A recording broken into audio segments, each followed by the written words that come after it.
Di sini latar belakangnya, akuntansi merupakan sistem informasi penting dalam pengambilan keputusan yang tidak hanya bersifat administratif, tetapi juga strategis dalam menilai kinerja dan transparansi keuangan. Praktik akuntansi didukung oleh teori akuntansi sebagai landasan konseptual dalam pengembangan standar dan metode pelaporan.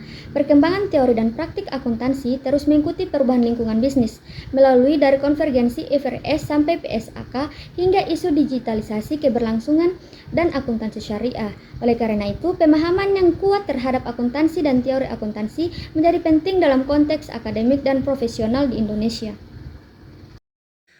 Definisi akuntansi menurut para ahli.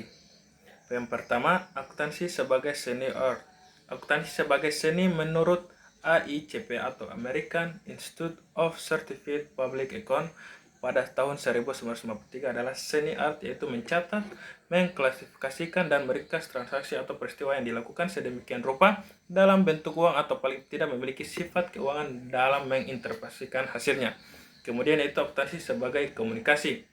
Akuntansi sebagai komunikasi menurut American Accounting Association adalah proses mengidentifikasi dan mengukur, mengkomunikasikan informasi untuk membantu pemakaian dalam membuat keputusan atau pertimbangan yang benar. Kemudian yang ketiga itu adalah akuntansi sebagai aktivitas jasa. Definisi akuntansi ini menurut Accounting Principles Board dalam Statement nomor 4 tahun 1970 yaitu menyatakan bahwa akuntansi adalah kegiatan jasa. Kemudian yaitu yang keempat, akuntansi sebagai teknologi. Akuntansi tidak memiliki sifat-sifat sebagai ilmu murni sehingga tidak memerlukan teori akuntansi dalam arti hipotesis-hipotesis. Menurut Sudibayo 1987 itu akuntansi merupakan teknologi sehingga harus diperlakukan sebagai teknologi. Definisi teori menurut Zimmerman yaitu teori sebagai kumpulan variabel-variabel yang saling terkait serta hipotesis untuk menjelaskan dan memprediksi fenomena-fenomena yang terjadi di dunia nyata. Kemudian yaitu definisi teori akuntansi menurut Hendriksen dan Van Breda, yaitu teori akuntansi sebagai berikut: penalaran logis dalam bentuk seperangkat prinsip-prinsip yang luas yang memberikan kerangka referensi umum untuk mengevaluasi praktek akuntansi dan memberikan pedoman dalam mengembangkan praktek dan prosedur akuntansi yang baru. Kemudian yaitu yang ketiga itu McFadis, yaitu mendefinisikan teori akuntansi sebagai konsep, standar, model, hipotesis, dan metode yang saling terkait yang diekstraksikan dari disiplin filosofi, akademi, dan keilmuan untuk menjelaskan dan memprediksi fenomena bisnis. Hakikat teori akuntansi. Yang pertama, sebagai dasar penyusunan standar akuntansi. Menurut Suarjono 2014, hakikat teori akuntansi adalah memberikan dasar konseptual bagi penyusunan standar akuntansi agar standar tersebut bersifat logis, konsisten, dan dapat dipertanggungjawabkan. Yang kedua, sebagai alat penjelasan dan prediksi. Hendriksen dan Van Breda 1992 menyatakan bahwa teori akuntansi berfungsi untuk menjelaskan praktik akuntansi yang ada serta memprediksi konsekuensi dari penerapan suatu metode akuntansi tersebut. Yang ketiga, sebagai sarana pengemban ilmu akuntansi. Belkawi 2004 menekankan bahwa teori akuntansi memiliki hakikat sebagai sarana untuk mengembangkan akuntansi sebagai disiplin ilmu, bukan sekedar teknik pencatatan. Yang keempat, sebagai landasan pengambilan keputusan. Hakikat teori akuntansi juga terletak pada perannya dalam menyediakan informasi yang relevan dan andal bagi para pengguna laporan keuangan dalam pengambilan keputusan ekonomi.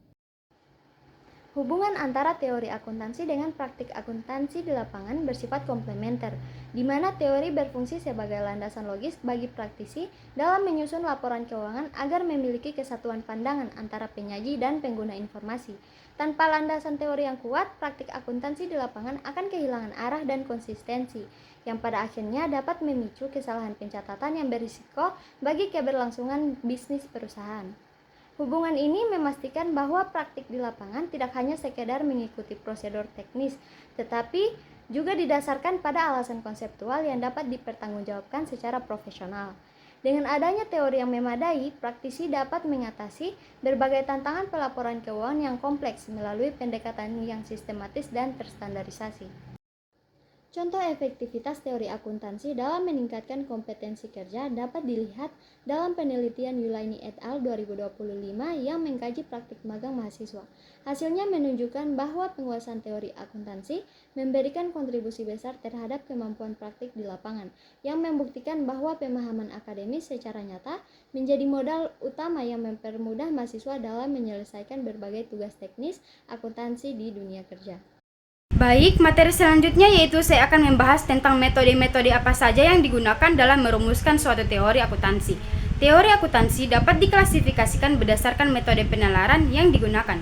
Sistem bahasa yang digunakan yaitu yang pertama klasifikasi teori akuntansi menurut metode penalaran. Atas dasar metode penalaran yang digunakan, teori akuntansi dapat dirumuskan dari berbagai pendekatan yang berbeda yaitu deduktif dan induktif. Perlu teman-teman ketahui, pada pembahasan ini lebih ditekankan pada pendekatan deduktif dan induktif ini dengan alasan bahwa pendekatan ini sering digunakan. Berikut adalah penjelasannya. Yang pertama yaitu pendekatan deduktif. Pendekatan deduktif adalah perumusan teori akuntansi berdasarkan penalaran logis yang bergerak dari tujuan umum menuju teknik khusus. Validasinya bergantung pada ketetapan alur berpikir. Yang kedua yaitu pendekatan induktif. Pendekatan induktif membangun teori akuntansi melalui observasi empiris dan pengujian dan transaksi nyata di lapangan. Prinsip akuntansi dirumuskan dengan cara menarik kesimpulan umum dari pola-pola ditemukan dalam praktik bisnis. Baik, pada slide sebelumnya saya sudah menjelaskan dua metode yang digunakan dalam merumuskan suatu teori akuntansi. Nah, perlu teman-teman ketahui, selain menggunakan metode penalaran, masih ada metode yang digunakan dalam merumuskan suatu teori akuntansi. Metode-metode terdiri dari metode positif, metode normatif, metode sintaktik, dan metode pragmatik. Berikut adalah penjelasannya. Yang pertama yaitu teori positif. Teori positif adalah suatu pendekatan ilmiah yang berfokus pada penjelasan dan memprediksi praktik akuntansi. Teori ini berangkat dari hasil penelitian empiris dan berupaya untuk memahami bagaimana akuntansi dalam praktik bisnis. Yang kedua yaitu teori normatif. Teori normatif dalam akuntansi adalah suatu pendekatan yang berfokus pada penjelasan bagaimana akuntansi seharusnya dipraktekkan, bertujuan untuk memberikan rekomendasi ke arah mana suatu realitas harus dikembangkan. Yang ketiga yaitu teori sintaktik. Teori sintaktik dalam akuntansi berusaha menjelaskan praktik akuntansi dan memprediksi bagaimana akuntan dapat bereaksi pada situasi tertentu atau bagaimana akuntan akan presentasikan informasi keuangan. Yang ketiga yaitu teori pragmatik. Teori pragmatik berfokus pada pengaruh informasi akuntansi terhadap perubahan perilaku pengguna laporan. Nah, kali ini saya akan menjelaskan alur perkembangan teori akuntansi. Nah, teori akuntansi berkembang sebelum tahun 1800 oleh Lucas Pacioli yang memperkenalkan double entry bookkeeping pada tahun 1494 pada bukunya Summa de Arithmetic yang pada masanya masih kurang jelas. Nah, kemudian pada tahun 1801 hingga 1955 muncul General Descriptive Theory yang dikemukakan oleh para ahli seperti Patton yang menjelaskan dasar aturan akuntansi. Kemudian ada Kenning yang menjelaskan cara menghitung nilai aset dari uang masa depan. Kemudian ada Sweeney yang menyarankan harga pengganti untuk aset dan penyesuaian harga umum, ditambah Patton Littleton yang menyusun 6 konsep pokok akuntansi sebagai fondasi utama. Mulai tahun 1956 hingga 1970 mulai muncul teori normatif yang dikembangkan oleh para ahli seperti Muniz yang mengembangkan 14 aturan dasar. Kemudian ada Sports Muniz yang mengembangkan 8 prinsip, dan ada Asobat yang mengembangkan 4 konsep untuk membantu keputusan. Nah, ada juga Chambers dan Iyer yang memperkuat kerangka ini. Nah, berikutnya ada faktor perubahan teori akuntansi. Perubahan teori akuntansi terjadi karena kebutuhan praktik sehari-hari untuk menyelesaikan masalah nyata. Nah, ada 2 cara utama membangun teori ini. Yang pertama, pendekatan dedukatif, mulai dari tujuan laporan keuangan lalu ke aturan dan praktik. Dan induktif, yaitu lewat pengamatan data real dan banyak perusahaan untuk disimpulkan menjadi prinsip umum. Selain itu, faktor sosial sangat berpengaruh karena itu ilmu akuntansi itu bergantung pada nilai setempat, pertimbangan, dan aturan hukum. Perdebatan apa itu akuntansi terjadi sejak 1930 hingga 1970.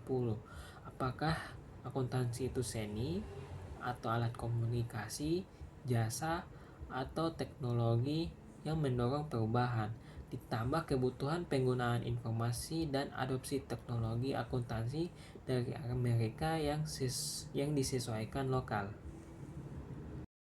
Nah, kesimpulannya, teori akuntansi merupakan landasan konseptual yang sangat penting dalam pengembangan dan penerapan praktik akuntansi, karena berfungsi sebagai pedoman, alat penjelas, serta dasar dalam memprediksi dan membenarkan praktik yang berlaku.